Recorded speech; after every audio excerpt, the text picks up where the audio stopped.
걱정이 더 많으실 것 같아요. 임신이 어떻게 이루어지는지 간략하게 설명해 주시면 좋을 것 같아요. 쌍태아 임신은 우리가 보통 일란성, 이란성 네. 나누잖아요. 일란성, 이란성에 따라서 또 검사 결과가 또 바뀌고 좀 흔들려요. 이게 저희가 하는 검사는 신경관결손이란 검사도 해야 되기 때문에 그 검사는 15주 이후에 하는 게 좋은데, 만약에 쌍둥이인 같은 경우는 우리가 아까 92%에서 95%라고 제가 말씀을 드렸잖아요. 네. 쌍둥이는 50%에서 65% 사이. 그래서 많이 떨어져요. 왜냐하면 태아를 보는 게 아니고 전체 엄마가 가지고 있는 호르몬의 수치만으로 양쪽 태아를 평가를 하기 때문에 정확도가 조금 떨어져서 떨어지는 거죠. 아이 두 명이 합쳐서 이제 반응을 하는. 그러니까 그래서 쌍태아인 같은 경우는 정말 유전 상담을 잘 받으셔야 돼요. 만약에 쌍태아인데 이제 한 애가 목덜미 두께가 두꺼워져 있다, 11주에 12주 사이에 해보니까, 그러면은 다른 애는 괜찮은지가 걱정이 되고, 3mm 이상 목덜미 두께가 두꺼워져 있으면 그 애기가 다운 증후군이 가질 확률이 50% 정도 돼요. 만약에 예를 들면 유전자 이상이 네. 높아지기 때문에. 그래서 우리가 꼭 그 다음에 검사를 해봐야 되는데, 쌍태아 같은 경우는 우리가 흔히 말하는 태아 염색체 검사, 그 검사를 추천하고 있지 않아요. 왜냐하면 이쪽 태아에서 나온 거랑 이쪽 태아에서 나온 거 그러니까 누구 건지 모르니까. 건지 모르고 네, 그러니까요. 정확지도 않고. 그래서 유전 상담을 진짜 잘 하셔야 돼요. 쌍태아인 경우에는 보통 1차 기형아, 2차 기형아 검사에서 쌍둥이 엄마가 저이형분이라고 나왔는데 20주에서 24주 사이에 정밀 초음파를 또 자세하게 해. 거기서 이상이 나오면 양수 검사로 바로 들어가는 게 낫고. 검사 진행 상황이 계속 바뀔 수가 있겠네요. 그렇게 되면 만약에 유전자 이상이 한 아이에만 있으면 근데 또 한 아이가 사상될 위험도 크잖아요. 그럴 경우는 또 어떻게 되는지. 요즘에는 쌍태아가 시험관 아기로 임신을 네, 많이 하시잖아요. 맞아요. 그래서 케이스가 많죠. 배알을 2개를 넣어도 한 태아가 10주에서 11주 사이에 사라지기도 하고, 그러면 이제 또 우리가 하는 단태아로 보면 안 돼요. 왜냐하면 죽은 아기들에서 나온 여러 가지 물질들이 호르몬을 또 영향을 미치기 때문에 그런 경우에는 혈액으로 하는 검사는 부정확해요. 저는 만약에 쌍둥이를 가지신 산모가 한 태아가 사망을 했다, 네. 그러면은 기형아 검사를 할 때 보통은 양수 검사를 먼저 권유를 해드려요. 처음부터. 네네.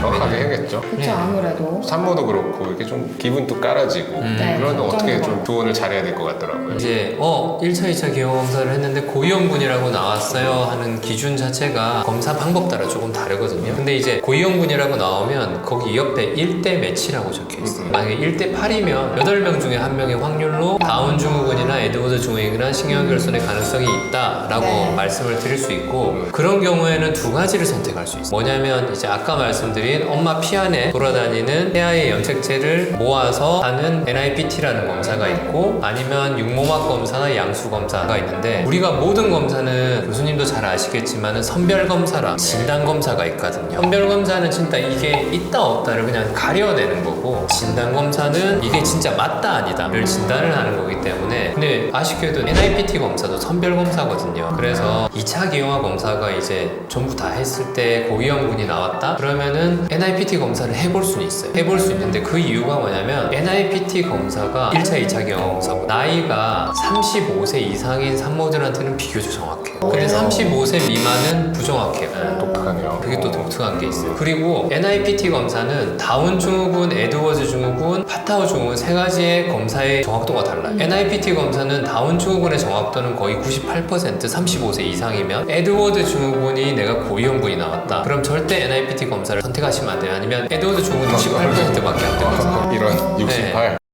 자기가 어떤 기형아 검사가 고위험군으로 나왔는지가 중요하고, 그리고 나이 중요하고, 당뇨 있는지 없는지도 중요하고, 몸무게도 중요하고, 그래서 그걸 다 보정을 해줘요. 다 고려를 해서 네. 진짜 맞는 검사를 네. 시기에 하는 게 중요할 것 같아요. 그래서 양수 검사를 많은 산모들이 좀 꺼려하세요. 왜냐하면 자궁을 바늘로 찔러서 양수를 뽑는 거고, 육모학 검사는 태반 아래에 있는 조직을 뽑는 거고, 위험할 그래서 많이 위험하다고 생각을 하시는데, 이런 거를 좀 생각을 해보셨으면 좋겠어요. NIPT 검사는 내가 만약에 35세 이상이고 다운 증후군이 고위험군이다 그러면은 검사를 해볼 수는 있어요. 난 그게 100% 검사가 아니기 때문에 그거는 이제 어느 정도 이해를 하고 진행을 하는 거고, 만약에 나는 정말 찝찝해서 100% 검사를 하고 싶다 그러면 양수 검사를 하시는 게 나아요. 정확한 방법이. 왜냐하면 태아 사망률이나 태아가 어떤 문제가 생길 확률이 양수 검사가 0.3%밖에 안 돼요. 그러니까 상당히 안전한 검사인데. 네, 네. 상당히 안전한 검사인데 산모들이 되게 무서워하시죠. 거죠. 걱정이 될 네. 수밖에 없을 것 같아요. 애기한테 위험할 수도 있다 생각이 드니까. 근데 생각보다 저도 교수님 하시는 거 보면은 금방 끝나고 생각보다 간단하다고 보면 또 볼 수 있더라고요. 네, 그렇죠. 위험한 건 아니기 네. 때문에. 검사 시간은 10분 정도입니다. 네, 정말 간단하게. 근데 초음파 보면서 할 위험 없이 네, 아기 아기 상태 보면서 그러니까. 아기가 없는 공간을 네. 들어가기 때문에 네. 상당히 안전하고요. 교수님이 잘하세요.